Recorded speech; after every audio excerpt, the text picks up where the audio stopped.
Well, hello, and love that intro, and thank you to the studio. So great, and welcome to another show of Tim Scott Uncancelled with me, Tim Scott, and a big welcome to you. Thank you for joining us. We do appreciate it. And whoever you are, wherever you are watching, and on whatever medium you are watching. So we've got another show for you today, and it's going to be a good one. We've got a fantastic guest who I'll be introducing in a minute, Dr. Marcus Papadopoulos. And wonderful to have you with us. And you can find us, of course, on YouTube. And if you just search Unprecedented TV, you will find us. And if you could give us a cheeky subscribe, that would be very much appreciated. And of course, this goes out on the usual socials as well. So the format, as ever, is a short introduction from me. And then we get our guest and we look into some of the topical stories of the day from the newspapers.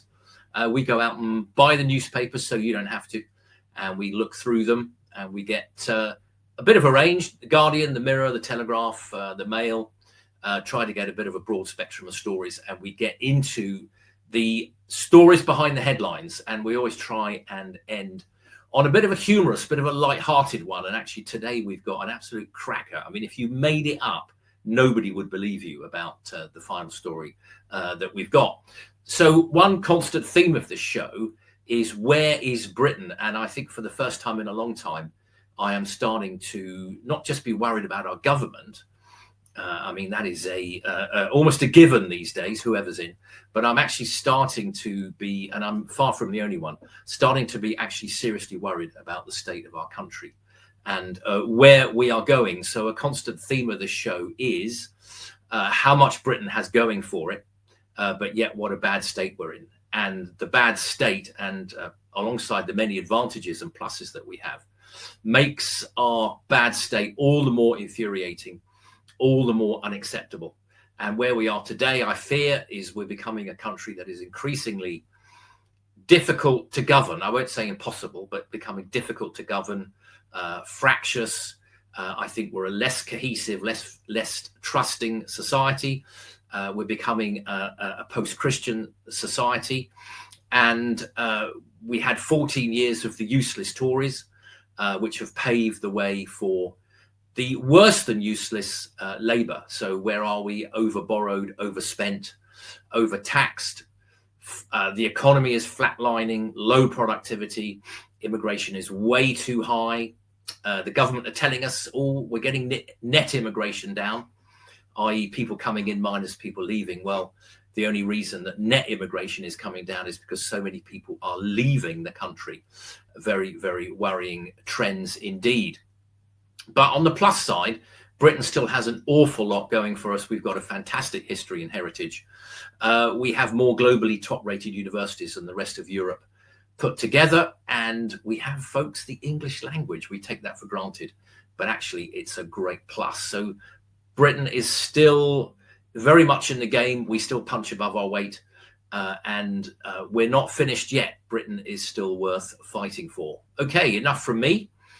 And it gives me great pleasure to introduce our guest for today, who will be joining us now, Dr. Marcus Papadopoulos, historian, author, and specialist on Russia and the Soviet Union. Marcus, great to have you with us. I really appreciate you joining us. Thank you. Thank you ever so much, Tim, for having me on your show. And I'm very much looking forward to discussing what is happening in the United Kingdom. Well, indeed. And I know many of our viewers will be similarly concerned. What have you been up to, Marcus? I know, you've got a great record of study. You're a PhD. That's why you're a doctor. And but recently, what have you been up to? What's been sort of concerning you more recently? Well, on the one hand, I'm currently writing a manuscript for a new book. And on the other hand, I'm giving television interviews, podcast interviews, and lamenting at the catastrophic events which are occurring not just in Britain, but in the rest of the Western world, and which have horrific consequences for Western nations and Western civilization. Yeah. As I said, I'm really starting to get worried now. And I know you've been a bit of an advocate on some of these good issues. I mean, let's start with something I know that you've been talking about recently on your Twitter X account, which is this idea, and I know that this is addressed by Douglas Murray in his book, The Strange Death of Europe, about this idea that we've got to have large-scale immigration to do the jobs that Brits don't want to do. And I noticed in The Guardian recently, couldn't help noticing George Monbiot is saying Europe must have more immigration. And he rightly highlights Europe's catastrophically falling birth rate. But we must have even more immigration into Europe and into Britain. I mean, as if we haven't had loads already. But on that specific topic, what were you thinking about, Marcus, with this idea that we've got to have much more immigration allegedly to do the jobs that Brits don't want to do? Well, first of all, it needs to be said that every country in the world has its idle people. That's always been the case, always will be the case. Nonetheless, it is a myth that there are jobs in Britain which Britons do not want to do, which Britons feel are, quote, below them. And who is telling us this? The CBI? Well, the CBI is not independent nor impartial. Politicians are simply puppets, useful idiots. Mainstream media is neither free nor independent. When, Tim, you get out there and you go to towns, cities, and also villages and hamlets across the UK, you will not find employers saying that we can't find British people to do this job. We can't find British people to do that job. The British ruling elite, or the British deep state, created this myth many decades ago as a way of justifying mass immigration to the United Kingdom. And of course, we see the same argument being wheeled out in the rest of the Western world, such as in France, Germany, America, and Australia. The reality is that Britain, England, and then Britain, for hundreds of years, over many centuries, was the leading country in the world concerning, for example, industry. Don't tell me that all of a sudden the British people are not good enough when it comes to industry, or not good enough when it comes to medicine. And Marcus, we during the times that you talk about, we had relatively modest and reasonable levels of migration. It's only really in the last 20 years that we've had these rather large numbers.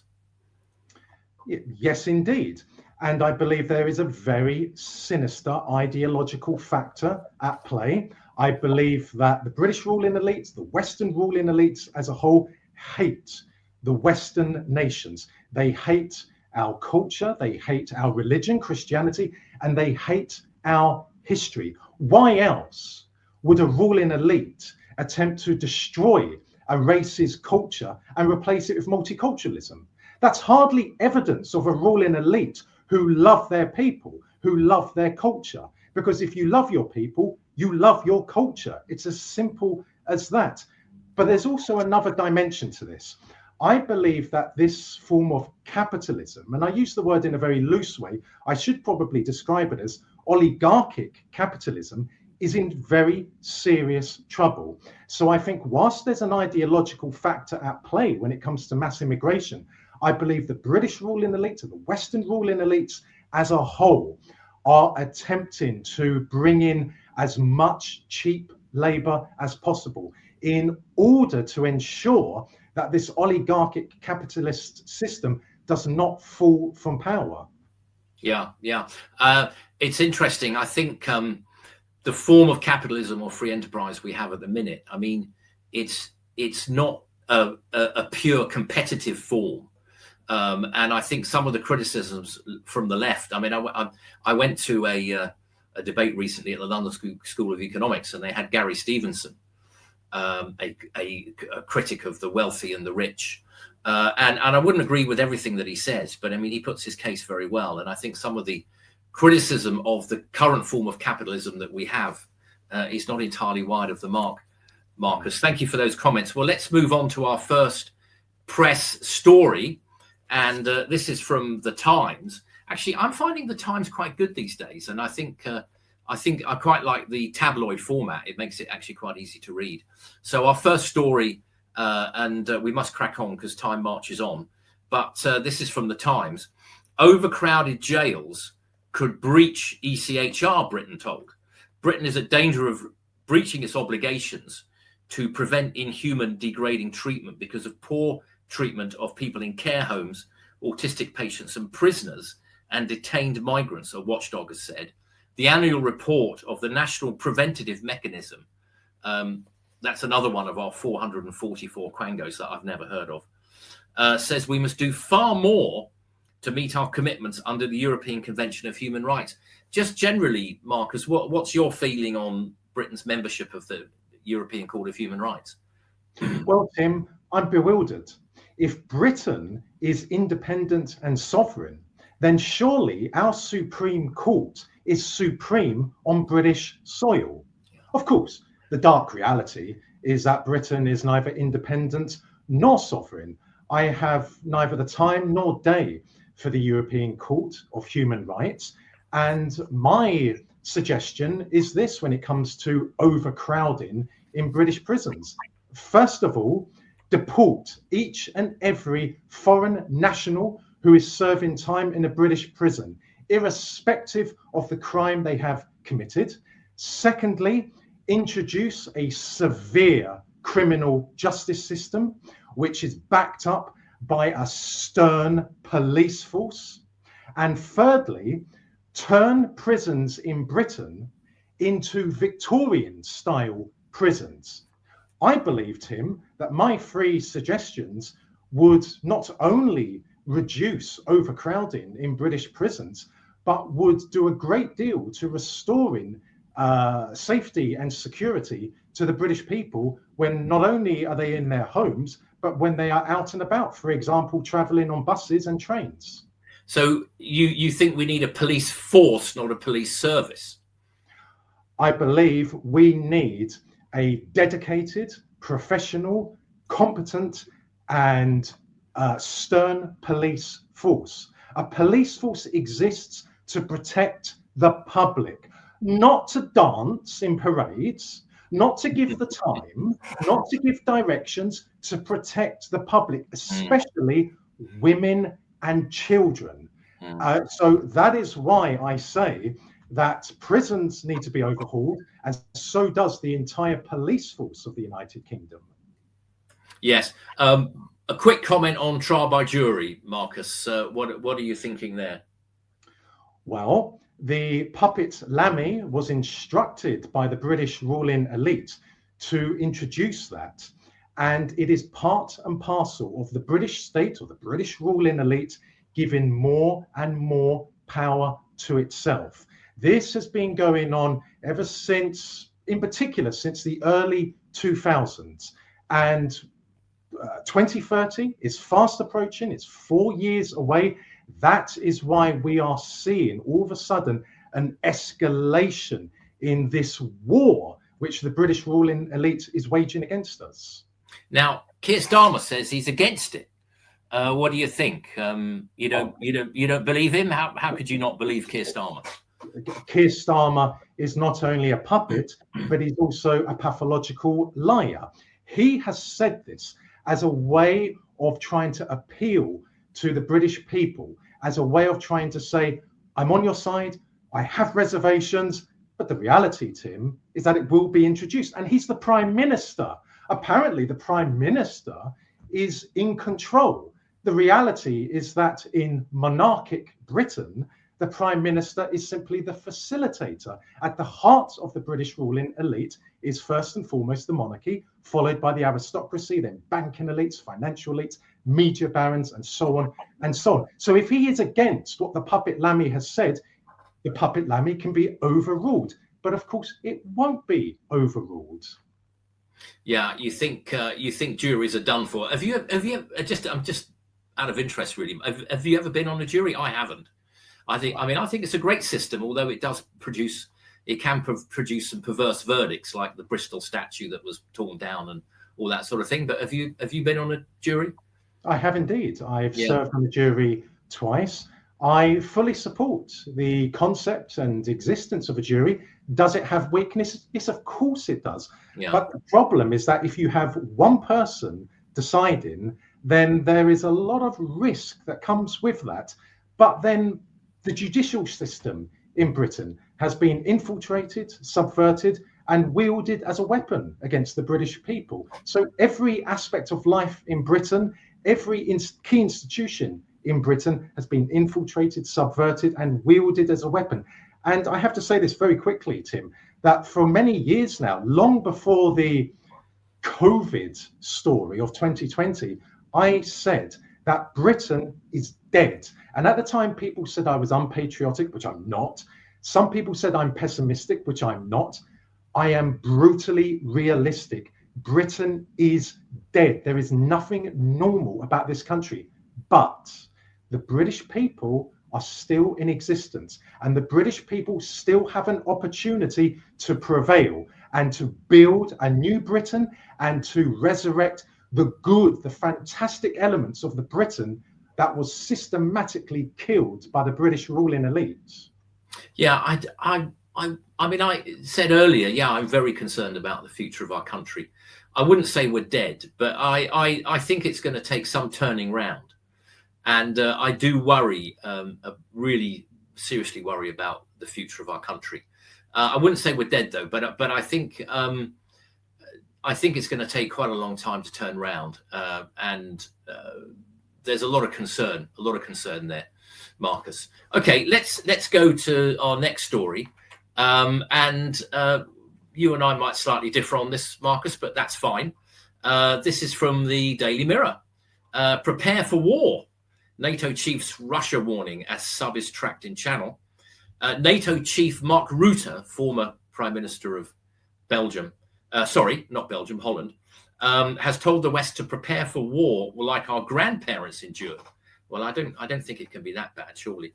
Even if I would share some of his concerns. His warnings come as a Russian submarine was shadowed by the Royal Navy. Now, I would just point something out. That photograph there, you can see the Russian submarine bottom left.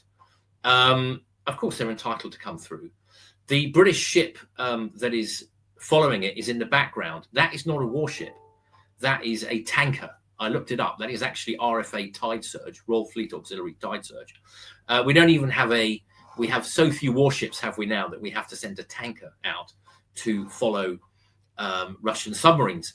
What are your thoughts on this, Marcus? Should we be preparing for war? And even if we should, are we ready for it? Well, first of all, Mark Rutte is simply a voice box. He has no powers whatsoever. He simply reads from a prepared script. As regards this allegation that Russia is preparing for war, well, I say to the Western ruling elites, be it the British element, the American element, or the European Union element, go to the United Nations and put forward tangible evidence supported by concrete evidence that Russia is preparing to invade Eastern Europe, Central Europe, Western Europe, and Britain. Where is the evidence? A Russian vessel was traveling in international waters in the English Channel. So, British vessels travel in international waters in the Barents Sea and in the Black Sea. So, where is the evidence that Russia is a threat to the security of Europe or the invasion of Ukraine, Marcus, perhaps? So, nearly 20 years ago, Tim, I was warning in opinion pieces in newspapers that there would be a war in Ukraine.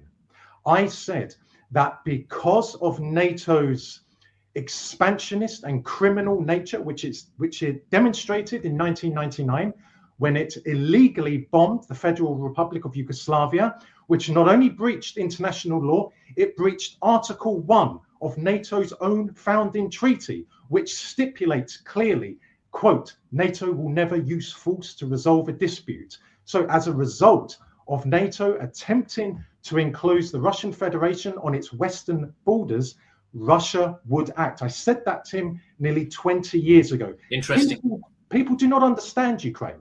People don't understand that Ukraine artificially was born in 1991 against the wishes of the population of what was then the Ukrainian Soviet Socialist Republic. You will only find anti-Russian sentiment in the westernmost part of Ukraine, which is historically known as Eastern Galicia, because there is a lot of Austrian, Polish, Lithuanian and Hungarian blood.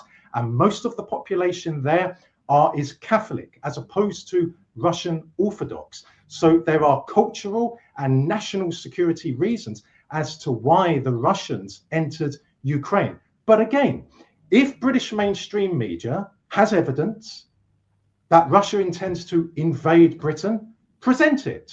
Let's see it. But Tim, they never do, because they do not have evidence. Yeah, I don't think, we're about to face a Russian invasion, Marcus, or that, Russian troops are going to march down Whitehall with snow on their boots. But I do think, I do worry about Russian, what you might call the grey zone conflicts, cyber attacks, the Salisbury poisonings, that kind of thing, and which I think operates more at the fringes. And I do worry, and I've worried about this for ages, long before Russia invaded Ukraine, that our armed forces are being run down. I'm ex-army myself, and are, just as a more general comment, really not just related to Russia, our armed forces are being run down to a state where they're very, very, very low. I mean, just really briefly, Marcus, on a more general point, I mean, do you share a concern about our depleted armed forces? Not vis-a-vis Russia, no. My concern is the British ruling elite who have gone to war against the British people. I don't see Russia flooding Britain with immigrants. I don't see Russia decimating British culture. I don't see Russia decimating our religion, Christianity. I don't see Russia taking to the Canterbury Cathedral and putting graffiti on the walls of a church, sacred soul. I don't see Russia doing that. My concern is only the British ruling elite. As regards the British armed forces, well, that is part and parcel of destroying what is Britain, or what was known as Britain. If there is a threat, if there is a real threat, why would you continue to degrade the British armed forces and diminish in number the British armed forces? It's that simple. But of course, there is a reason for this. And part of it is ritual humiliation for the British people. We are being humiliated by the people who rule us. And the people who rule us are not abroad, they're at home. And if we want to talk about what's been happening in Eastern Europe and the former Soviet Union since the end of the Soviet Union in 1991, then there is a litany of cases that can be brought up against the British ruling elite and the American ruling elite. For example, expanding NATO to the western borders of the Russian Federation, which was told to the idiot Gorbachev in 1990 would not happen if the Soviet Union consented to East Germany and West Germany reuniting. So there is a very, very large story to be told. And quite frankly, there are very few people in Britain who have any idea about Russia or Ukraine. Indeed, some years ago, I was on television, Tim, I'll be very, very quick, and presented to me were 3 scholars who purported to be experts on Ukraine, whatever that means. And I said, okay, if you are experts, tell me the significance of the year 1654, the Treaty of Pereyaslav, and Bogdan Khmelnytsky. The presenter said to these 3 gentlemen, over to you. Literally, Tim, and it's on my YouTube channel, there was silence. One of them turned around eventually and said, well, I don't care about a dusty old treaty, which is 300 years old. The point is this, Tim, there are very few people who know about Ukraine. They know nothing about its history, but then they don't have to. Their job is to put out propaganda, and they are paid handsomely for doing so. Okay, we need to move on. Marcus, thank you. I mean, I think I'm a bit more concerned about Russia than you are, but I think I do acknowledge this is an area that you've made a particular study and that you have a particular expertise on. Right. Last 2 stories, and we're going to have to be really quick. So probably just one sort of brief comment from each of us. So this one, I wasn't sure whether to put this down as the humorous one, but this is from The Sun. Landlord's message to Labour. You're barred. Hundreds of furious landlords are barring Keir Starmer and his Labour MPs from their boozers in protest at the sly budget tax grabs. Nearly 5,000 small pubs are set to be hit by business rates for the first time, putting their survival at risk. There's a little you can see the little logo there with the red sign. Apparently some pubs have already put it on the door. I think there's a bit of a triple whammy here, I think, with business rates, with the national insurance going up, with alcohol duty going up. Some of these pubs, Marcus, particularly having been through such a torrid time with COVID, I mean, some of these pubs, I don't even know how they're still carrying on. Oh, my advice to pubs would be, instead of simply banning Labour MPs, why don't you ban MPs from the Uni Party? Because the Conservative Party have been just as destructive to Britain, to the British economy, to British culture, to Christianity. The Liberal Democrats, the Green Party, ban them all. All MPs have a. I mean that could get some public support, you know, Marcus. Ban all MPs. Ban the Uni Party. That's what I say. Yeah.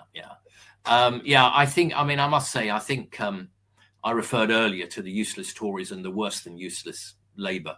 I can see why they've particularly picked on Labour MPs. And I think, have you got a local, Marcus?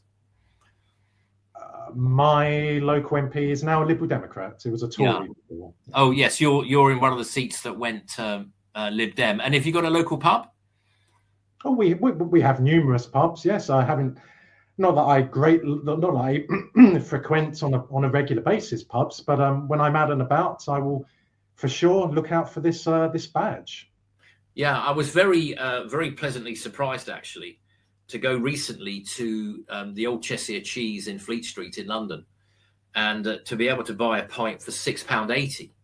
And that's probably a sad comment these days that a central London, that it's actually good news to be able to buy a pint in central London for £6.80.